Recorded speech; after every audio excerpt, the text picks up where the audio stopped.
Hello Peaches! So, I'm finally in front of my background. However, this will be temporary. It will only be for this video probably. Because today I'm home alone. I'm completely home alone. My husband took my son from me and then they went to visit my husband's mom. I was actually supposed to go with them, but I have been extremely depressed lately. Like seriously, I have a depression. So I was like, I need to chill. So, you know, they ended up going without me so I could have like a break.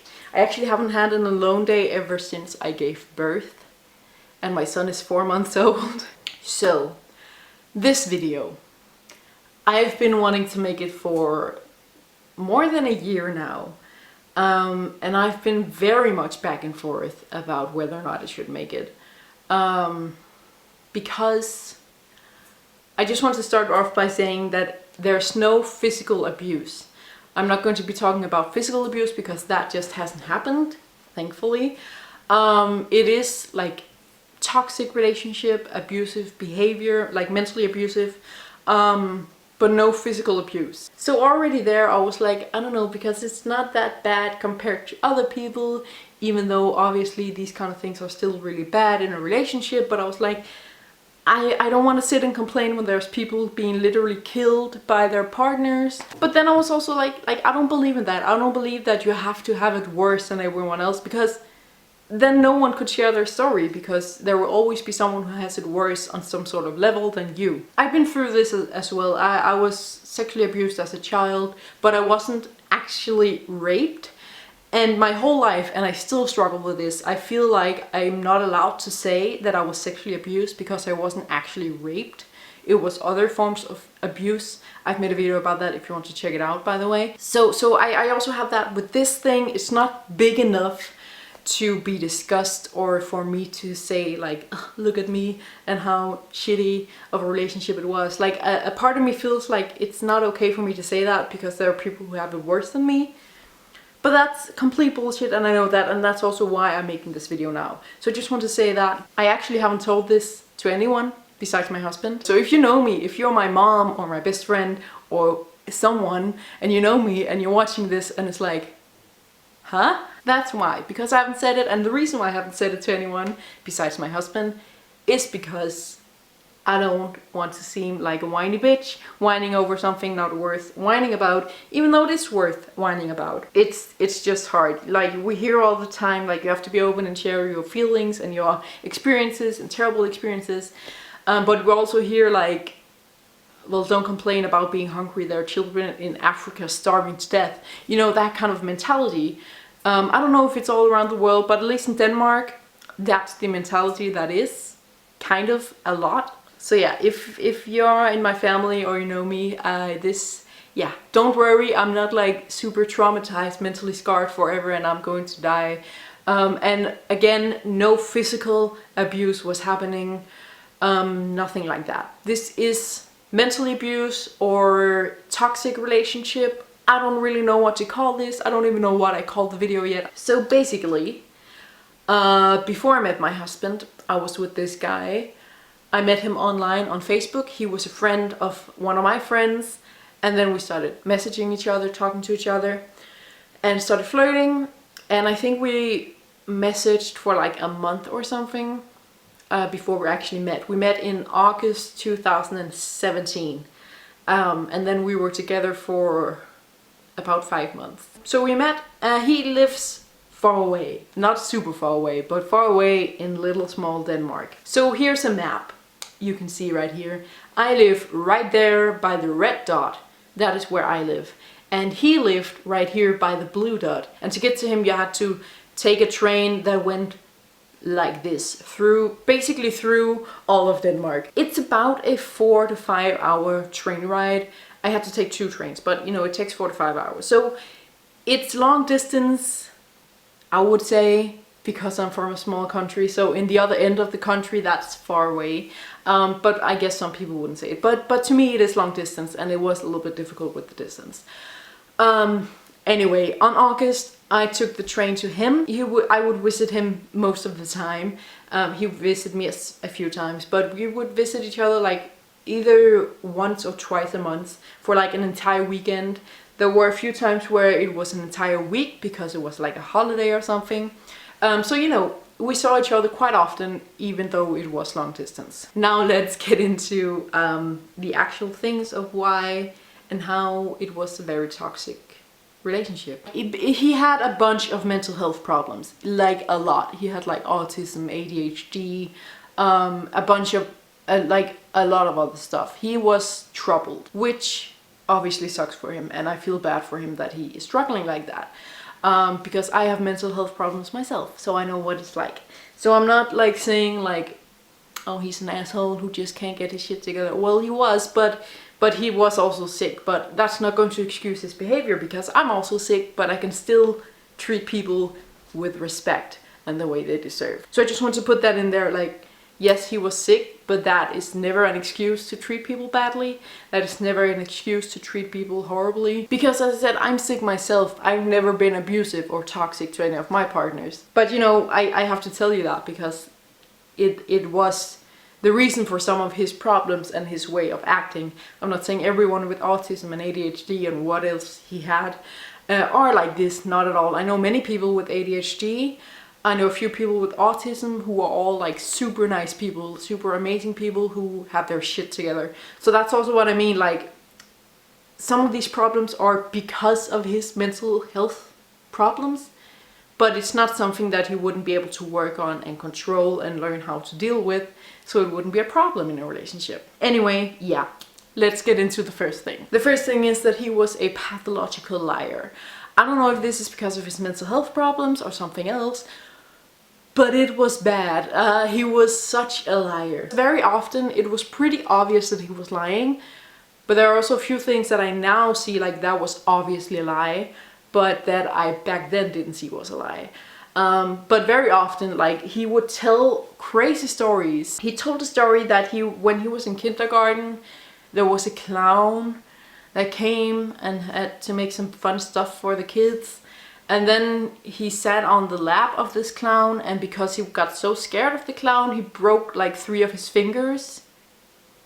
And like, I know that fingers are easy to break, but a kindergarten child, why would you even get up on the lap of this clown if you're that scared of him? And why would you break his fingers? A child doesn't do that when they're scared. Children, they just freak out and do like that and scream if they're scared. They don't like take his fingers and snap them, you know what I mean? So it was those kind of stories where it was like, all right. And it's also like you could hear it in his voice and the way he was telling it. It was totally a lie. Like, you know, there's just some people, it's so obvious that they're lying. So yeah, he was like that, telling ridiculous stories. And it was those kind of lies where it's like, why even say it? Why? It has nothing, it doesn't have a purpose. You're telling me this lie. I don't understand what you want from me. Do you want me to say, oh my god, that's so cool? What? I don't know. Yeah, that was definitely a problem. And you know, with those kind of stories, it's like, it doesn't really matter. But then again, there were a few other things in the relationship that he lied about. And the problem with that was that even when he said something that didn't seem like a lie, I would still in the back of my mind think, but what if this is a lie? Like, as I said, very often it was obvious when he was lying, but it's also sometimes it wasn't obvious when he was lying. So I would always go with that fear in the back of my mind that he would lie to me. Like when he said he loved me, that was a lie, probably. One of the things that really started freaking me out in the end when I started realizing this a lot is that he texted a lot of girls as friends, and he said that he liked girl friends better than guy friends because that's just his preference. And I'm not the kind of girl who's like, my man cannot have any girls in his life besides me and his mother. Like, no, if you have a friend that's a girl, that's great. I trust you. My husband has a friend who's a girl at the moment who he's working with in his school. There's zero like jealousy there. I'm not concerned at all. I trust my husband 100%, and I also trust her. She seems like a really great person. So I'm not one of those kind of people, but you know, when your boyfriend is a pathological liar and he tells you like, oh, but there's nothing between us, and you see that he sends hearts to a lot of girls, yeah, that's when the paranoia starts to kick in. And as I said, luckily it hasn't scarred me, because I don't have a problem with my husband having girl friends. So thankfully for that. But it did definitely, well, scare me a lot when I was still in a relationship with him, because I started thinking like, what if he's lying about this as well? Like he lies about everything. Like these crazy stories, he lies about his childhood. He said that his IQ was over 160 or something. Bullshit. Also because he wasn't that smart even. Like how his IQ could not have been that high. I took an IQ test and mine was pretty high, but it is actually common that people with schizophrenia have a slightly higher IQ because we think logically in a different way. So mine was slightly higher than average, but it wasn't that much. It was nowhere near like 160. I think it was 155 he said it was. So yeah, it was just those kind of things. Oh my god, I'm talking so much about each of these things. I have to get there quicker. Anyway, he was a pathological liar, making me paranoid and questioning everything that he would say. That's already there a great start to a relationship, I guess. The next thing is a big problem, and it's not something I realized while I was with him, that it was a problem because, you know, blinded by the love, I guess. But now I realized how bad it is. Because we were long distance, we were texting a lot. We were texting every single day, several times a day. In the beginning that was great and that was fine, but after after we met a couple of times, I would like to say like around September time, a month after we met, he didn't text me that much. I was always the one who started the conversation. And even when I wrote like, hey, how are you doing? Or, hey, look at this funny thing I'm doing. Or something, you know, something happy, positive. He would just like brush it off and make the conversation very short and like be like, oh yeah, that's great, bye, kind of thing, you know? And then I quickly discovered, sadly, that if I texted him after I've been cutting myself, then I would get attention. I used to cut. I started when I was 17, I stopped, and then I started when my dad died, and then I stopped, and then I started when I was with this guy. He also did some cutting himself, some self-harm, but I found out that if I cut myself and I texted him afterwards being like, oh, I just cut and I feel so sad and depressed, then I would get attention. However, it would not be the good kind of attention. He would write to me like, oh, why the fuck would you do that? You're so dumb. Why would you self-harm? You promised me you wouldn't. All while he was probably doing the same thing because he kept having new scars every time I saw him. So I knew he was still self-harming. But he was giving me shit for doing it. But my stupid in-love brain was like, well, at least I got attention. You know, that's how it works when you are in those kind of relationships. It's like every kind of attention you can get is good enough, even if it's bad attention. A lot of people feel that way who are in these kind of mentally abusive relationships. So I started doing that. I started drinking. If I was still in that relationship, I would probably be an alcoholic. I don't know, but yeah, alcoholism is in my family as well. So that was really scary to think about, that I was actually doing that. I still drink now, but now it's like when I'm happy, when I'm in a good mood, when I need to relax, I have a glass of wine. But back then it was to get his attention, and it was because I was sad that I didn't get his attention. Then I started drinking, and then I got his attention, you know? So it was for the wrong reasons that I was drinking. And it was every night that I got drunk. Like now I have a glass of wine, maybe 2 a week. So that's pretty normal for a mom, I guess. But back then it was almost every night that I got pissed drunk. At home, just at home. I would just buy a bottle of wine and chug it all. And then he would give me attention. So yeah, if that's not abusive, I don't know what is. Then we would text for a while. Again, only negative stuff, only negative attention. But he would text me.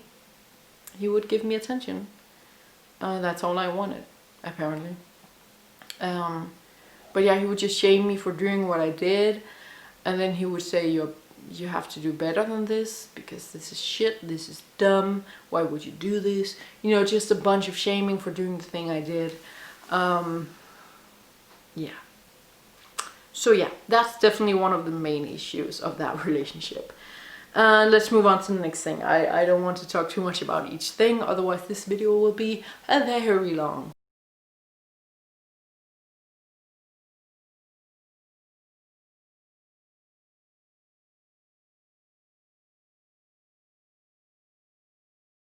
The next thing is that he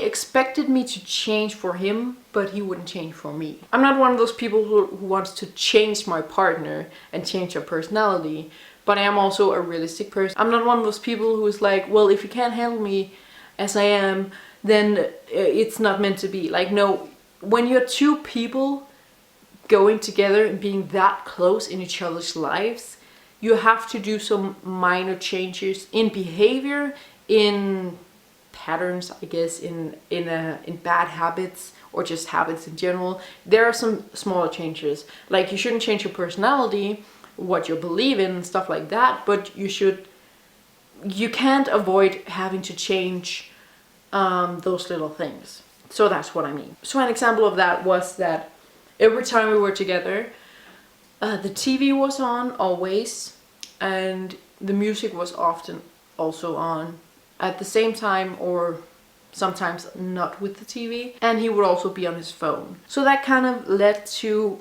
me, again, the attention thing. I'm an attention whore. I need attention, especially from my partners. That's not a bad thing, because it's not to the extreme that like, my husband is gone all day, I can let him out, I can survive without the attention for one day, you know.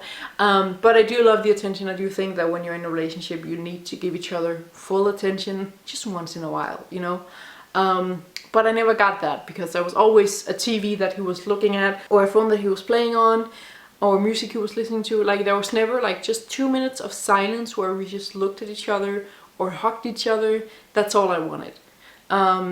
Like, the ideal for me would be a long time with that, just cuddling in bed, talking to each other about everything and nothing, and just no TV, no music, no phones. And I'm not saying it should be like that all the time, because I love movies, I love using my phone, but just once in a while, you know? So I told him that. I told him, I need you just 2 minutes.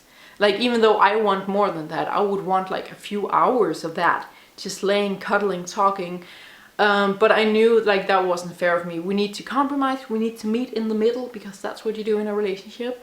So I told him, like, can we just have 2 minutes a day where we turn off everything and we're just together. We don't have to talk if you don't want to, like, just hold me.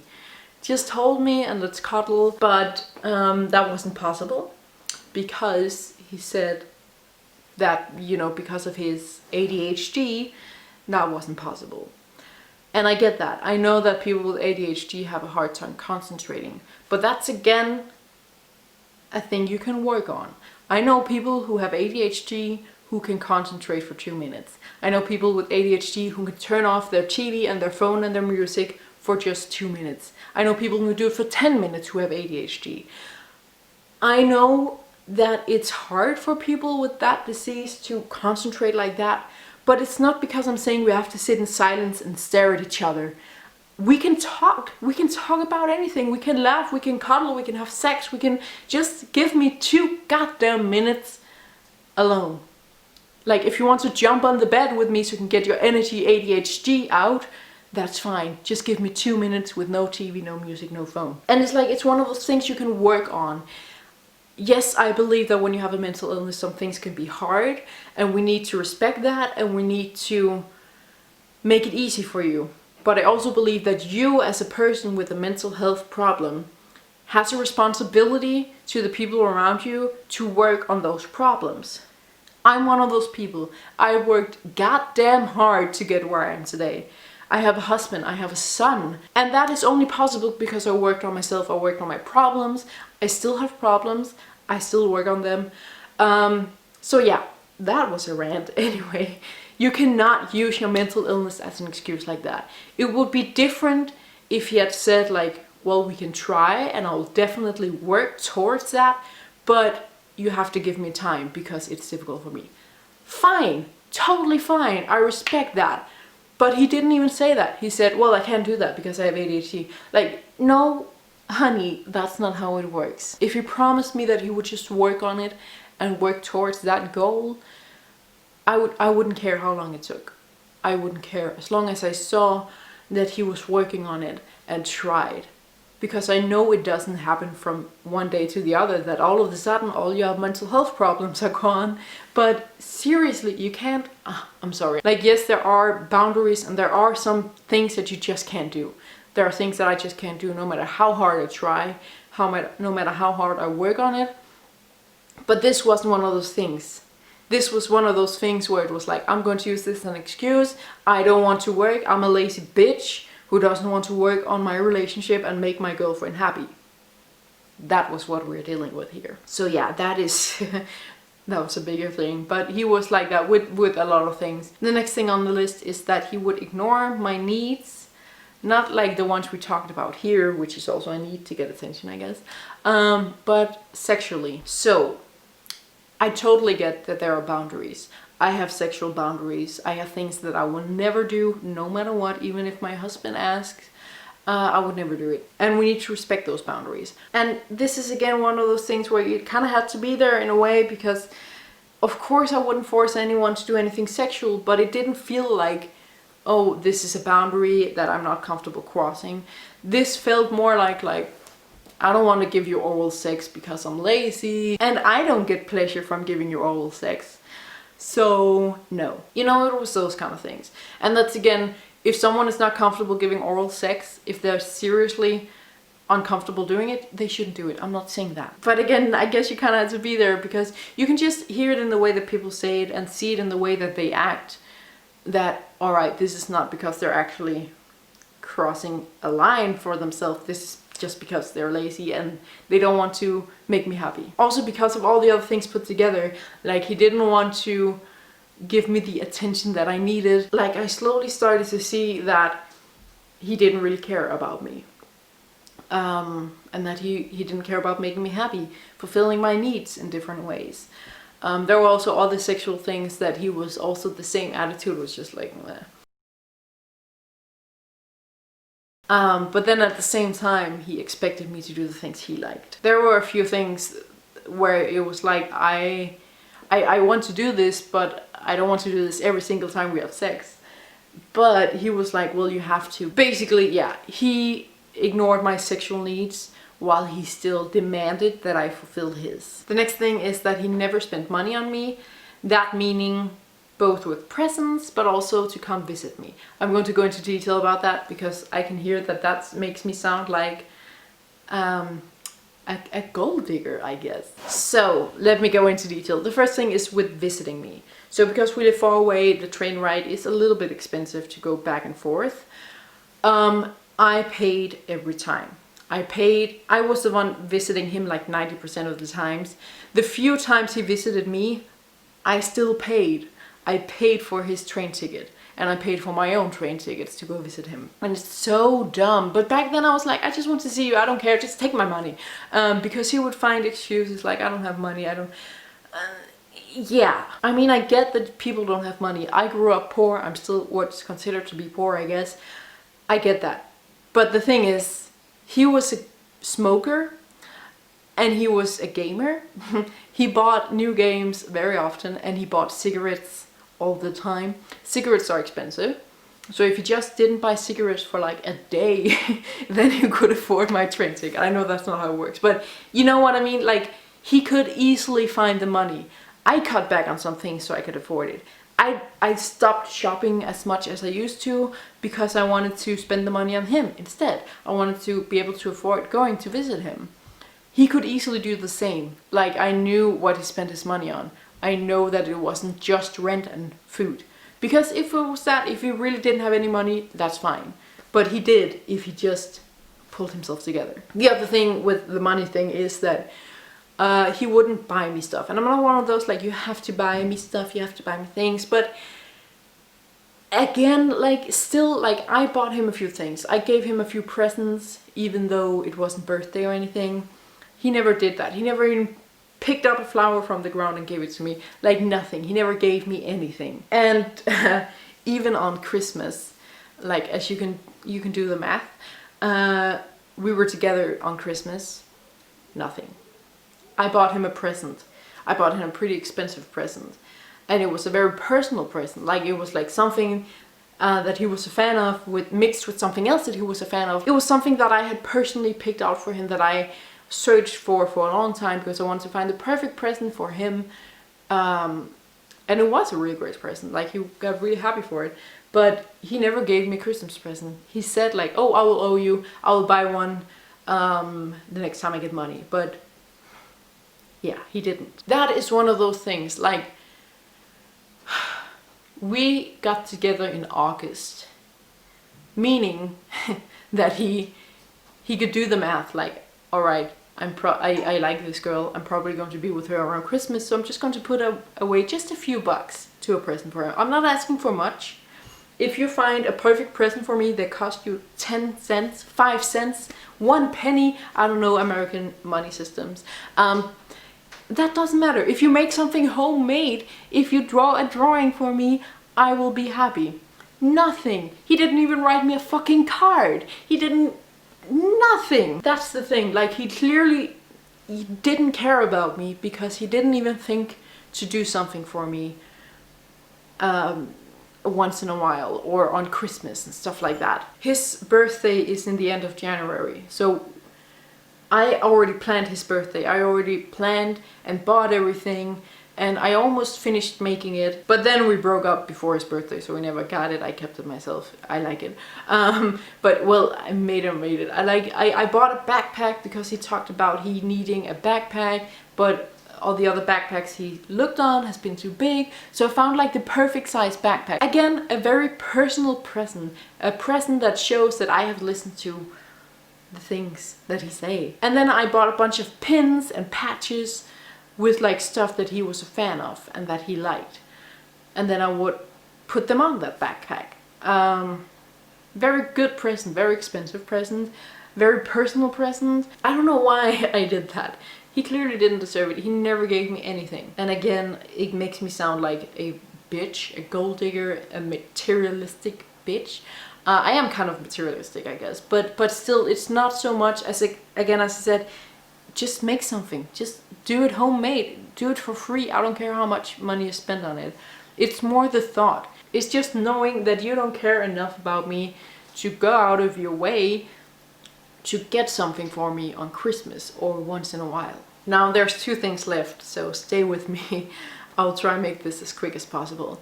The next thing is that he had things and demands that couldn't be negotiated. I always wanted children early. I knew that I wanted children before I was 25. I managed to do that. I got my first baby when I was 24. So yeah, I always knew that. And we started talking. Like, I always been the person, I can talk about children and marriage with my partner even if we haven't been together for that long, because we need to talk about it before we get too much in love if we don't want the same thing, you know what I mean?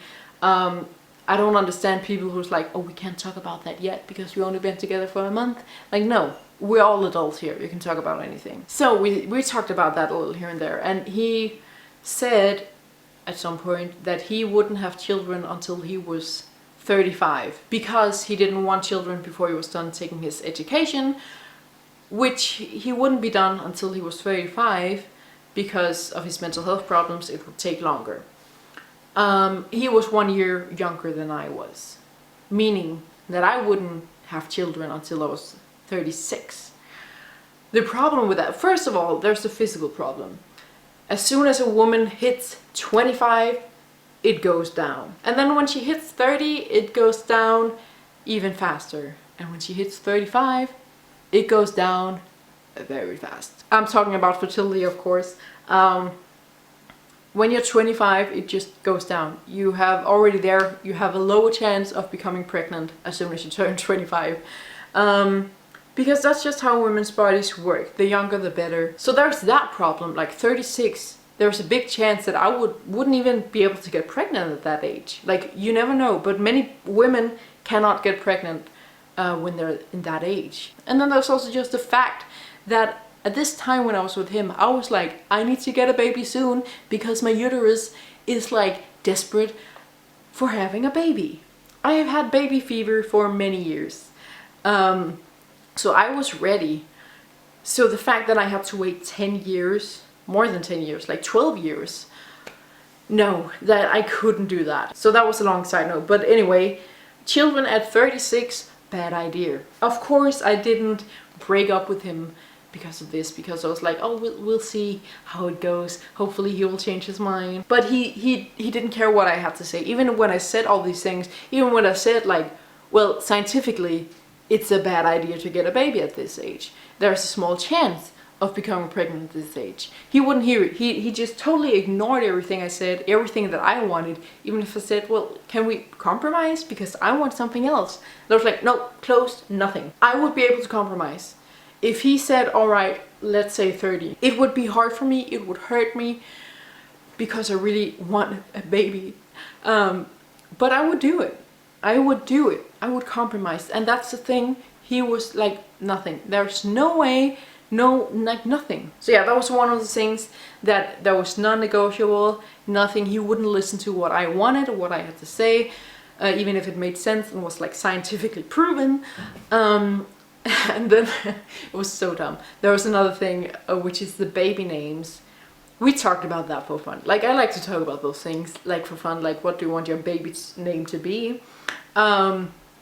That was also, like he said, if we have a girl, her name has to be Daniela. And the thing that makes this cringy is that his name was Daniel. Yeah, I'm outing him, I don't care. YOLO. His name was Daniel, and he wanted his daughter's name to be Daniela, so that they could match in the names. I'm sorry, I hate parents who do that. I'm sorry if I offend anyone. It wasn't just a suggestion. It wasn't like he thought it could be fun. Like he was like, no, when I have a daughter, this is going to be her name. That's how it is. And I was like, I think Daniela, it's a pretty name. I don't think it's an ugly name. I think it's a pretty name. But there are just many other names that I would rather want for my daughter. And that's the thing, like it was those kind of things and many other things where he was like, that's just how it is. Where he didn't even care what I said, how I felt. Like, I don't want my daughter's name to be Daniela. It's a pretty name, and if your name wasn't Daniel, then maybe we could talk about it. But I don't want my daughter's name to be the same as her dad's name. I'm sorry, that's weird. But it was like, he didn't care about what I had to say. Nothing. Nothing at all. He was just like, that's how it is. No discussion. Closed. So yeah, he just had a lot of those things where it was like non-negotiable. And then the last thing, oh, this is a long video, I'm so sorry, but the last thing is that he would never ask me about my family, about my life, or anything like that. Like, I often asked him like, oh, so your mom, like, how is she, who is she, what is she doing, what does she like, so like, what education have you taken, like how many years have you gone to this school, where did you live before you lived here, you know, those kind of things that you normally ask. He would never ask that. I told him about my family, but he would then never ask, like if I told him something like, oh, my sister is going through some shit or something, he would never then, like the next time we saw each other, he wouldn't say like, oh, how's it going with your sister? Is she alright? Is she doing better? Like nothing of that.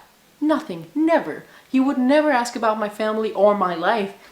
Just me and my life, like what I do. I don't think he knows anything about me, about my past or anything. Only things I told him, which are the bigger things, but he doesn't know the smaller things, like what's the name of my best friend when I was in middle school.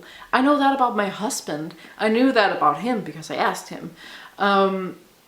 It's those kind of things that you get to know about each other, you know, but he didn't want to know that. He didn't care. And that's also the end conclusion of how I know that he didn't care about me. I don't know why he was with me. I don't know if it was for sexual reasons or because he did want that love connection thing, but he didn't want all of it. I don't know. I really want to ask him. I've seriously been thinking about texting him, asking him, like, what did you get out of this relationship? Why was you even with me? Because clearly, as you can see from all this evidence, he didn't care about me. He didn't love me. He only cared about himself. I don't know. if he was delusional and thought that that was love and a real relationship. I don't know. Oh man, saying all these things out loud makes it sound way worse than just writing it down. So yeah, I just want to share that story with you guys. Because it's therapy to me. I said that in many videos where I talk about things. It's therapy for me to get it out there, to post it to the world. Just sitting here saying it is therapy enough, and then as soon as I hit the upload button, it's like another like, oh yes, amazing feeling.